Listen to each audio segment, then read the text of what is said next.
how do you prevent money from being a source of conflict? So I'm going to ask the question, and she'll start the answer looking at me, and then you'll change the shot. All right? Okay. All right. Tell me when.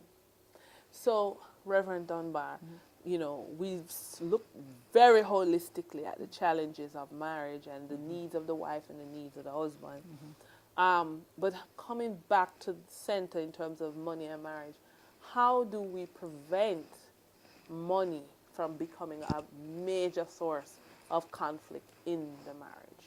The first thing to do is to be very open and honest about your finances. Not just your finances, but your financial weaknesses. We all have weaknesses. We all have blind sides. Perhaps it is that you spend too much. So you're a spendaholic, you're a shopaholic. This is something that is a therapy for you. You need to discuss this with your partner. You need to look at your marriage and decide who is the better at handling the finances, balancing the checkbook, paying the bill, and give that person the responsibility to do that. So there ought to be open discussion on money. Don't hide anything, no stash nothing. Don't have a little earning on the side and you don't tell your spouse, I like surprises only when it is Christmas and anniversaries and birthday. I don't want to find out about the lump sum you had when you died and the bank account and all of those things. Be very open, be very honest, communicate about it. Be transparent in your spending, be transparent in your saving. It's the only way to avoid financial challenges in marriage. And I'm not saying that you're going to avoid conflicts. Conflicts are a natural part of life. You grow from conflict, and everybody will have conflict. No matter if you do have any, it might not be a very healthy relationship. So it's not about avoiding conflict. It's about dealing with the conflict in a respectful way so that you can both have a harmonious marriage. All right, ready?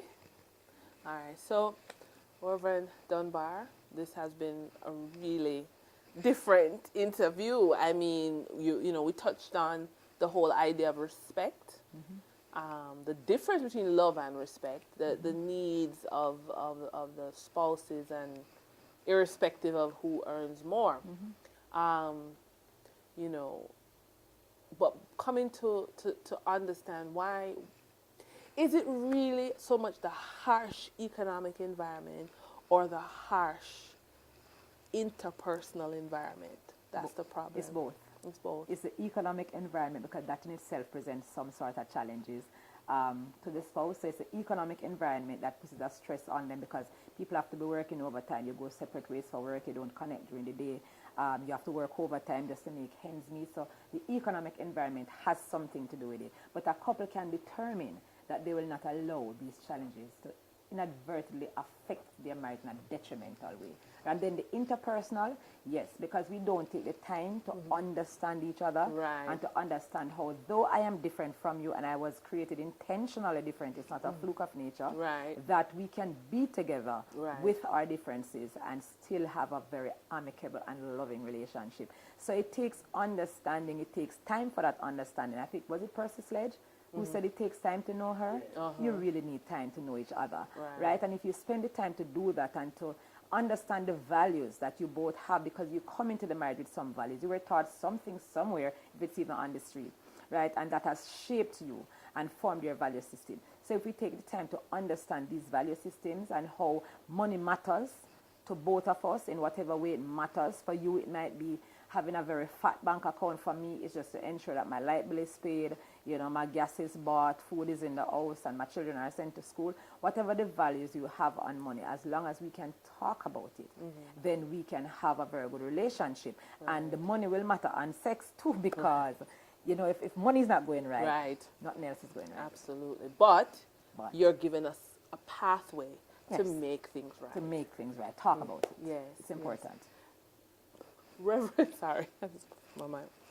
Reverend Dunbar, thank you so much for being on the show. Thank you so much for having me. It's my pleasure and my passion. All right, thank you. And that was the Reverend Carla Dunbar talking about money and marriage on this week's executive interview segment here on Financially Focused.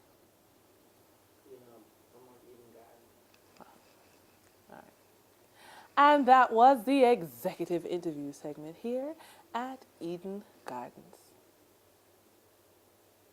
Coming up next is the executive interview segment at Eden Gardens. Okay. All right.